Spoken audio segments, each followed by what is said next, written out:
아침에 여러분이 봉독드린 말씀 사도행전 20장 22절부터 27절에 있는 말씀 가지고 내면적 아름다움을 지닌 사람이라고 하는 제목으로 함께 은혜를 나누려고 합니다.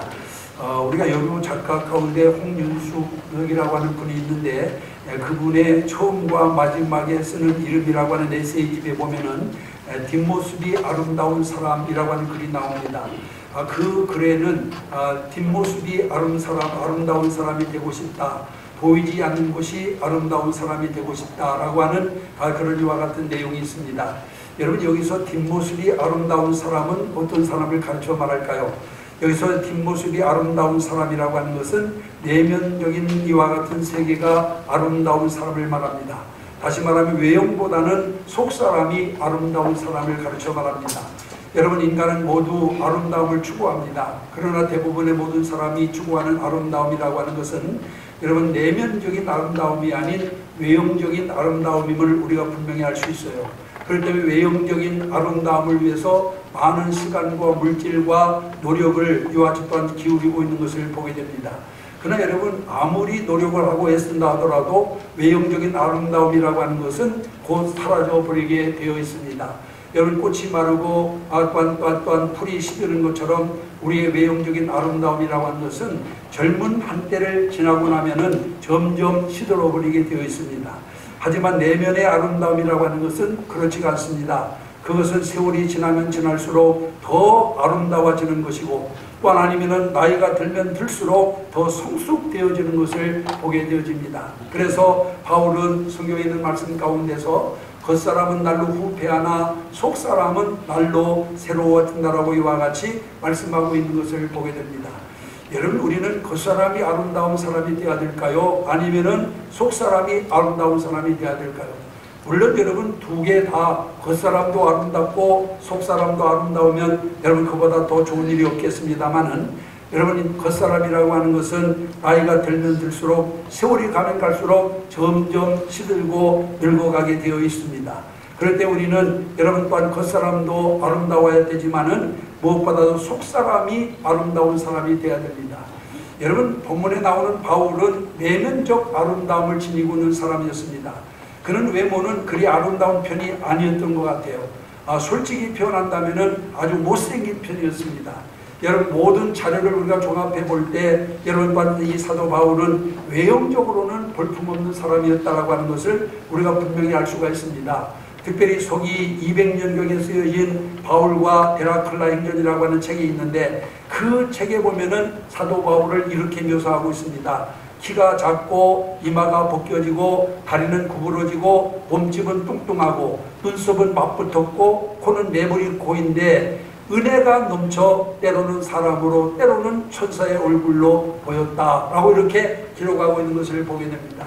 여러분, 무슨 말이냐 하면은 한마디로 말해서 사도 바울은 외모는 형편없었다라고 하는 그런 말이에요.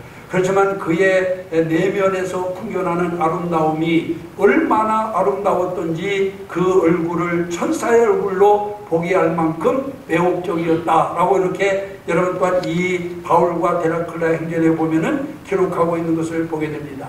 사실 여러분, 그가 지닌 내면의 아름다움은 그의 볼품없는 외모를 능히 아이와 또한 덮고도 남을 만큼 매혹적인 것이었습니다. 바로 그 아름다움에 주 1세기 서구 사회 전체가 완전히 매혹되었습니다. 그래서 초대교회가 그처럼 폭발적으로 성장할 수가 있었습니다.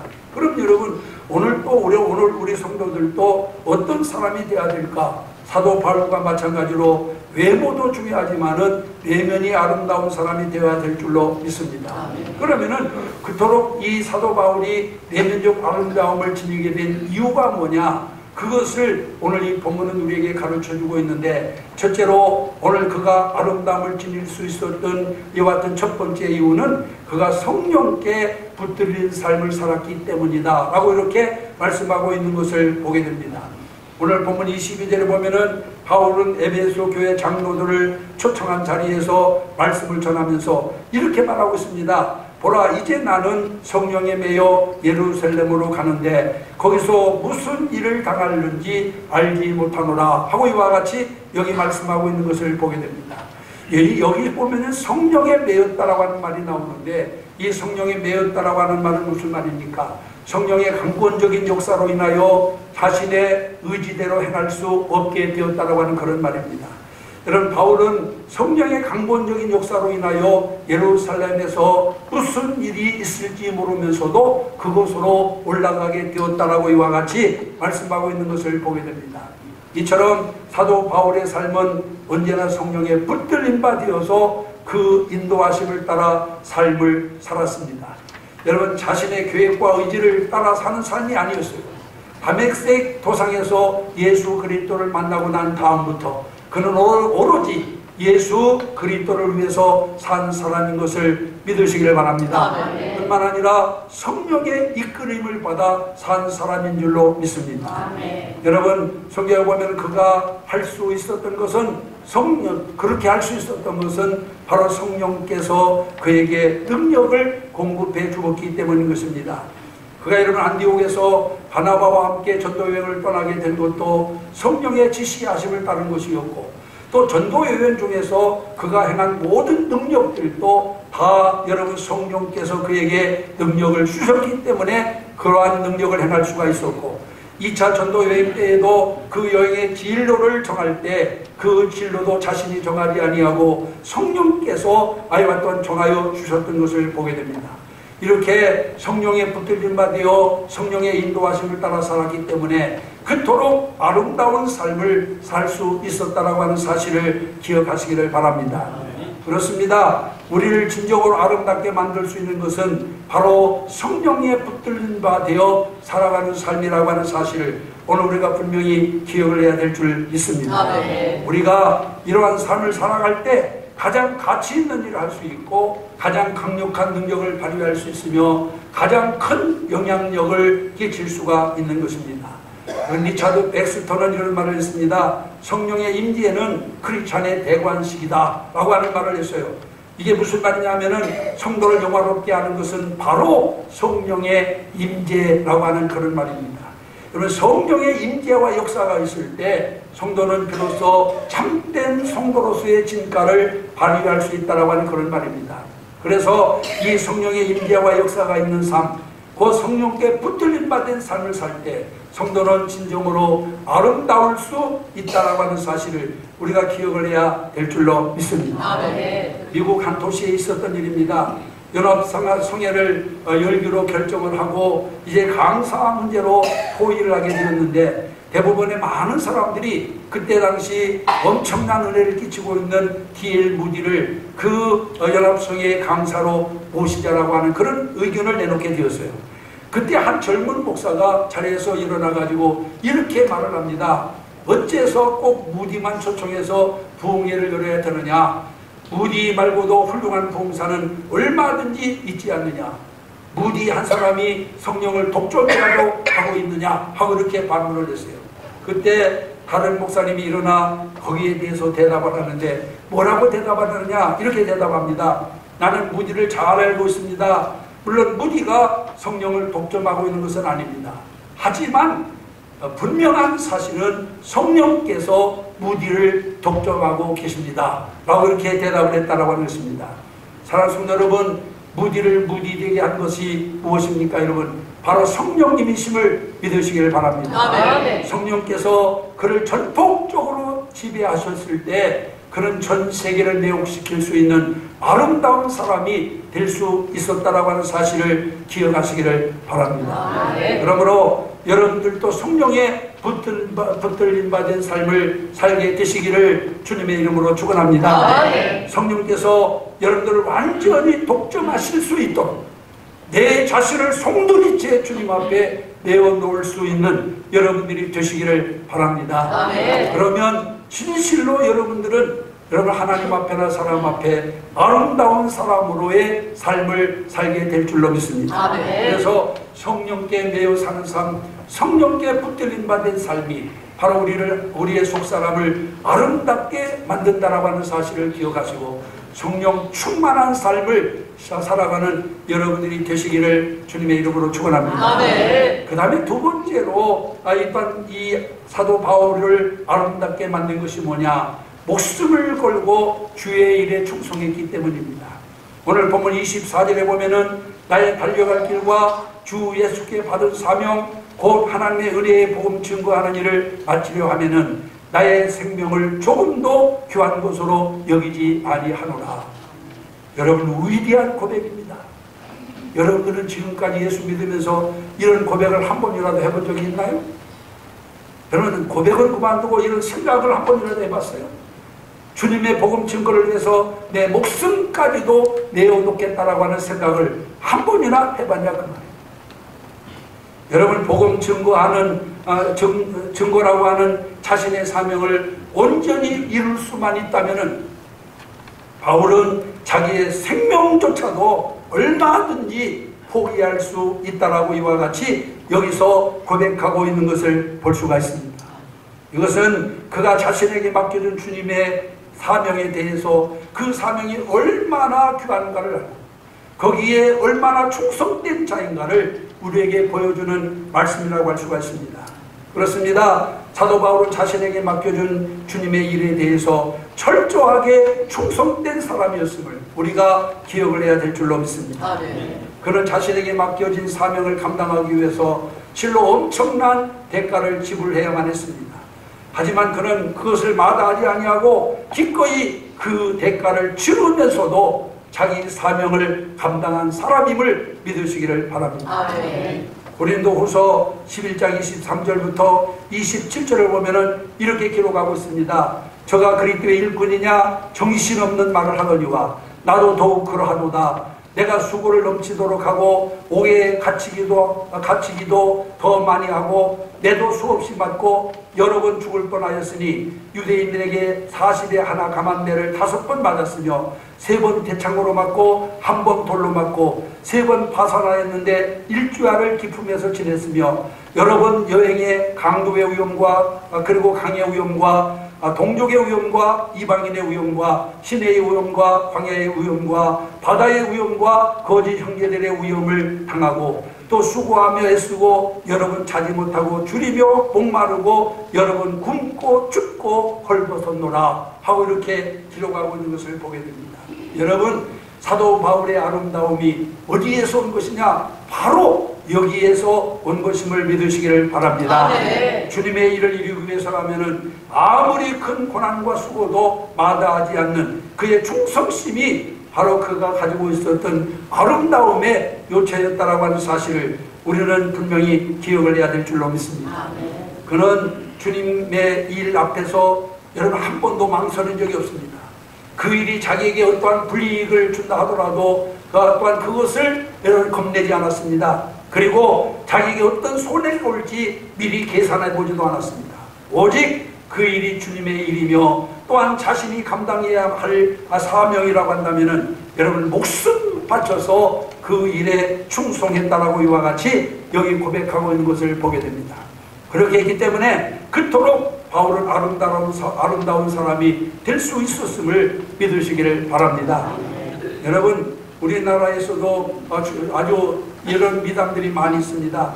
6.25 전쟁이 막 끝나서 몇 해 되지 않았을 때 이야기인데 20대 초반 청안의 여자 청년이 서울에 있는 한 교회에서 교회에 열심히 출석을 하고 있었습니다. 언제나 기쁨이 가득 찬 아이와 같은 그녀의 얼굴은 그녀를 대하는 사람들의 마음을 아주 밝게 만들어 주었어요. 그런데 교회 나온 지 수개월이 지났는데도 교회에 등록을 하지 않습니다. 그래서 하도 이상해서 목사님이 한 번은 이 자매를 만나서 조용히 물어보았습니다. 자매님, 우리 교회에 나오신 지가 벌써 수개월이 지났는데 왜 등록을 하지 않으십니까? 라고 물었어요. 그러자 그녀가 이렇게 대답합니다. 목사님, 저는 지방에 있는 농촌교회 교사로서 주일 학생들을 가르치고 있습니다. 그런데 전쟁통에 교회 지붕이 파괴되어 예배를 드릴 수가 없게 되었는데도 가난한 농촌인지라 아무도 교회를 수리할 만한 능력이 없습니다. 그래서 제가 하나님 앞에 기도하며 생각하다가 제 힘으로 교회를 수리하려고 서울에 올라와서 신고사를 하고 있습니다. 이제 교회를 수리할 만한 돈이 마련되면 나는 다시 고향으로 내려가야 됩니다. 그리고 내가 섬기는 교회에서 교사로 그 교회를 섬겨야 되기 때문에 나는 이 교회에 등록할 수 없습니다 라고 이렇게 말을 했다고 합니다. 여러분, 얼마나 아름다운 모습입니까? 이처럼 주님을 위해 충성 봉사하는 모습이야말로 선사 같은 모습이요, 이 세상 그 어떤 모습보다도 아름다운 모습이 아닐 수가 없습니다. 여러분, 자매님의 말을 듣는 목사님은 감동을 받았습니다. 아, 이런 사람도 다 있구나. 너무나 감동을 받아가지고 그날 즉시 당회를 열었습니다. 장로님들을 다 불러 모아가지고 이 자매가 다니는 농촌교회 사정을 다 이야기하고 난 다음에 우리가 어떻게 그 교회를 도우면 좋을까 의논한 끝에 결국은 그 교회에서 모든 돈을 다 지원해가지고 그 교회를 빨간 벽돌로 아름답게 새로 지어주자 하는데 의견을 모아가지고 여러분, 이 교회가 지원을 해가지고 이 자매의 교회를 아주 아름답게 지어서 하나님께 봉헌을 해 주었다라고 합니다. 그런데 거기서 끝나지 않고 이 자매의 같은 그 사정이 너무너무 아름답기 때문에 이 목사님이 또한 자기 총각으로 있는 자기의 그 동기 목사님, 동생도 목사인데 그 사람에게 중매를 해줘가지고 그 다음에 이 자매가 사모가 되어가지고 열심히 주를 섬기게 되었다라고 하는 그런 이야기가 있습니다. 사랑하는 성도 여러분, 주님의 일에 충성하시기 바랍니다. 아멘. 성도는 주님을 위해서 자신의 물질과 시간과 수고와 심지어는 생명까지도 아낌없이 내어놓아야 놓을 수 있어야 될 줄로 믿습니다. 아멘. 그럴 때 그 모습이 여러분 아름다운 것입니다.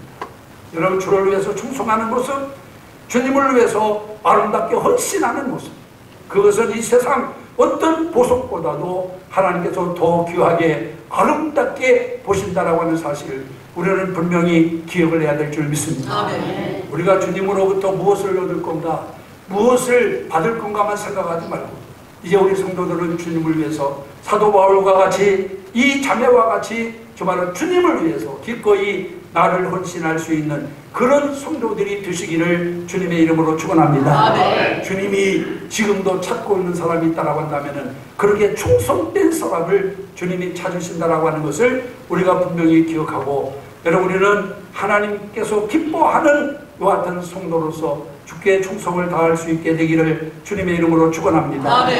그 다음에 세 번째로는 여기 본문에 보면은 사도 바울은 잃어버린 영혼 구원의 열정을 가졌기 때문에 그런 아름다운 사람이 되었습니다. 오늘 본문 26절에 보면 그러므로 오늘 너희에게 증거하노니 모든 사람의 피에 대하여 내가 깨끗하니 라고 이렇게 여기 말씀하고 있습니다. 여기서 피에 대하여 깨끗하다라고 하는 말의 의미는 에스겔서 33장 4절의 말씀을 염두에 두고 한 말임을 우리가 알 수가 있습니다. 에스겔서 33장 4절에 보면 하나님께서 에스겔을 이스라엘 족속의 파수꾼으로 세우시면서 그렇게 그에게 이렇게 말씀하십니다. 나팔 소리를 듣고도 경비를 하지 아니하므로 그 임하는 칼에 제함을 당하면 그 피가 자기의 머리로 돌아갈 것이라 하고 이와 같이 말씀하고 있는 것을 보게 됩니다. 무슨 말입니까? 이스라엘 백성에게 하나님의 경고를 전달해야 하는 파수꾼으로 세워진 에스겔이 그 임무를 소홀히 함으로 이스라엘 백성에게 화가 임하게 된다면 그 책임이 바로 에스겔에게 있다라고 하는 그런 말씀이에요. 그렇기 때문에 사도 바울이 자신은 모든 사람의 피에 대하여 깨끗하다라고 말하는 것은 믿지 않는 자들에게 복음을 전함으로써 구원에 이를 수 있도록 해야 하는 자신의 책임을 다했다라고 하는 그런 의미임을 우리가 여기서 분명히 알 수 있습니다. 여러분, 곧 그는 하나님 앞에서나 사람 앞에서 부끄럽지 않은 만큼 잃어버린 영혼을 찾아 구원하는 일에 최선을 다했다라고 고백하고 있는 것을 보게 됩니다. 그렇습니다. 사도 바울은 실로 영혼을 구원하는 일에 특별한 열정을 가졌던 사람입니다. 로마서 1장 14절에 이렇게 말합니다. 헬라인이나 야만인이나 지혜 있는 자나 어리석은 자에게 다 내가 빚진 자로다 라고 말합니다. 그는 언제나 하나님의 잃어버린 영혼들에게 빛을 주고 있다라고 하는 그런 생각을 가지고 또한 그 빛을 열심히 갚은 사람이라고 하는 사실을 우리가 기억을 해야 될 줄 믿습니다.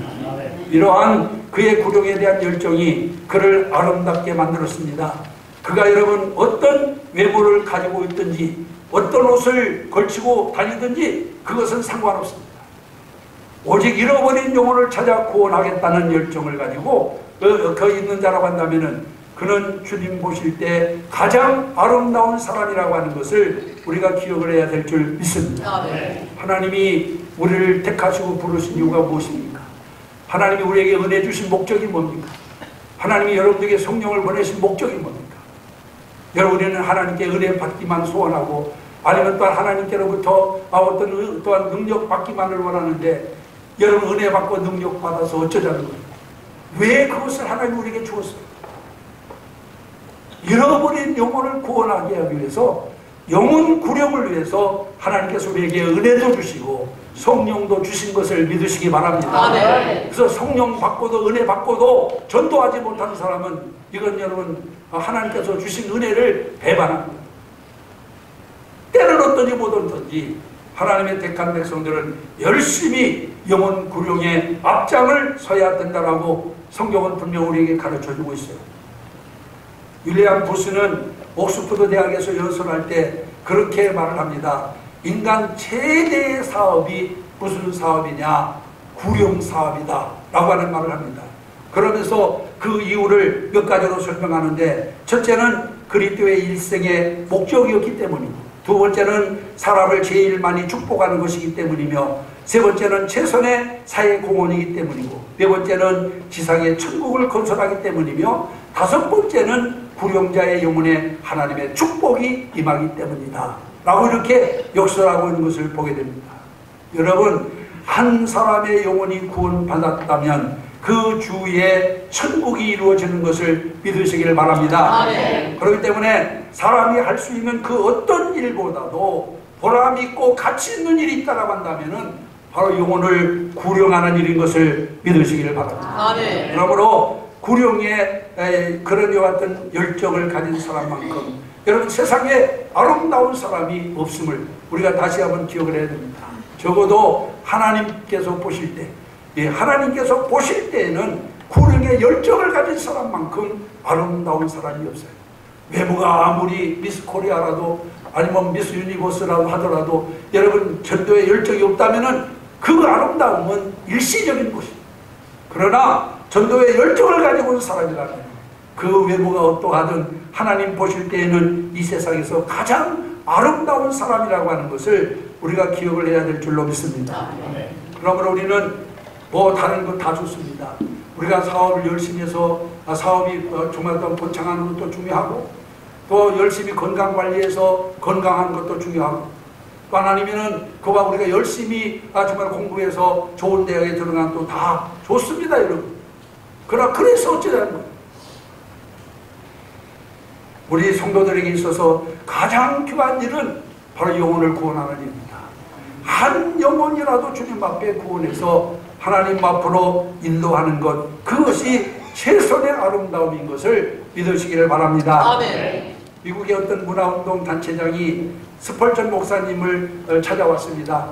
그리고는 그 스펄전 목사님께 이렇게 얘기를 했어요. 우리 단체에서 정말 50일 동안 문화 행사를 하려고 하는데, 목사님께서 오셔서 하루에 1시간씩 강의를 해주시면 제가 하루에 수천 불씩 그 강연료를 드리겠습니다 라고 제언을 했습니다.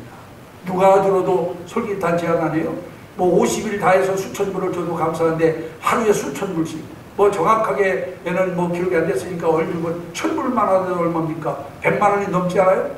강연 한 번 하고 수천 불을 준다고 그러니까, 그것도 50일 동안이나 해달라고 하니까 누구나 솔깃한 얘기인데, 스펄전은 고개를 가로저으면서 아닙니다. 나는 그보다 더 정말 또한 귀한 일을 할 수가 있습니다. 내가 그 50일 동안이라면은 내가 그보다도 훨씬 더 가치 있는 일을 할 수 있습니다. 그러니까 이 사람이 깜짝 놀라가지고, 아니 목사님, 그보다 더 가치 있는 일이 무엇입니까? 라고 말하니까, 여러분 스펄전 목사가 뭐라고 말하지 않습니까? 하루에 한 명씩 50명의 영혼을 구원한다면 여러분 수천 불이 문제입니까? 수만 불도 여러분 거기에 비길 수가 없습니다 라고 이렇게 얘기를 했다라고 하는 것입니다. 여러분 얼마나 아름다움을 지닌 사람입니까? 우리가 돈을 먼저 생각하는 우리가 보기에는 참 어리석은 사람처럼 보이죠. 그러나 하나님께서 보실 때 여러분 보아니 스펄전 목사님만큼 아름다운 사람이 또 있을까요? 여러분도 이와 같은 아름다움을 지니시기를 주님의 이름으로 소원합니다. 아멘. 주님의 잃어버린 영혼을 향한 뜨거운 열정을 회복하시기를 주님의 이름으로 축원합니다. 아멘. 이런 아름다움은 오랜 시간이 지나도 결코 시들지 않습니다. 세상의 모든 것은 다 지나가게 되어 있어요. 건강도, 젊음도, 미모도, 학식도, 권세도 다 지나가게 되어 있습니다. 그러나 이 세상 다 지나가도 이 세상 끝날까지 오히려 주님 앞에 가서 더 큰 상을 받을 수 있는 것이 바로 뭡니까? 내면의 아름다움. 하나님께서 보시기에 아름다움을 가진 사람, 그 사람은 여러분 이 세상에서도 하나님의 복을 받을 뿐만 아니라 하나님의 앞에 가서도 큰 상을 받게 될 줄 믿습니다. 아멘. 이제 우리가 참 진정한 아름다움이 무엇인가를 알아야 됩니다. 그래서 우리는 외모를 꾸미는 데만 시간, 물질, 또한 모든 수고가 아낄 것이 아니라 이제는 내면을 꾸미는 일에, 우리의 속사람을 건강하게 하는 일에 여러분 우리가 신경을 쓰고 시간을 바치고 물질을 드릴 수 있는 자들이 되어야 될 줄로 믿습니다. 아멘. 오늘 아침 2부 예배에 참여하신 사랑하는 성도 여러분, 우리도 사도 바울이 가지고 있던 아름다움을 가져야 될 줄로 믿습니다. 아멘. 바울이 가지고 있던 아름다움은 외형적인 것이 아니었습니다. 눈으로 볼 수 있는 아름다움이 아니었습니다. 내면적이며 마음의 눈으로만 볼 수 있는 그런 아름다움이었습니다. 이제 이 사도 바울의 아름다움을 우리 사랑하는 신광의 모든 가족들이 다 가지게 되기를 주님의 이름으로 축원합니다. 아멘. 그렇게 하려면은 어떻게 해야 됩니까? 오늘 본문에서 세 가지 말씀드렸어요. 첫째는 성령께 붙들림 받은 삶을 살아야 됩니다. 자신의 계획과 의지를 포기하고 오직 성령의 뜻을 따라 살아가는 삶이 하나님 보시기에 아름다운 삶이라고 하는 것을 기억하시기를 바랍니다. 아멘. 두 번째는 주의 일에 대한 철저한 충성심이 있어야 됩니다.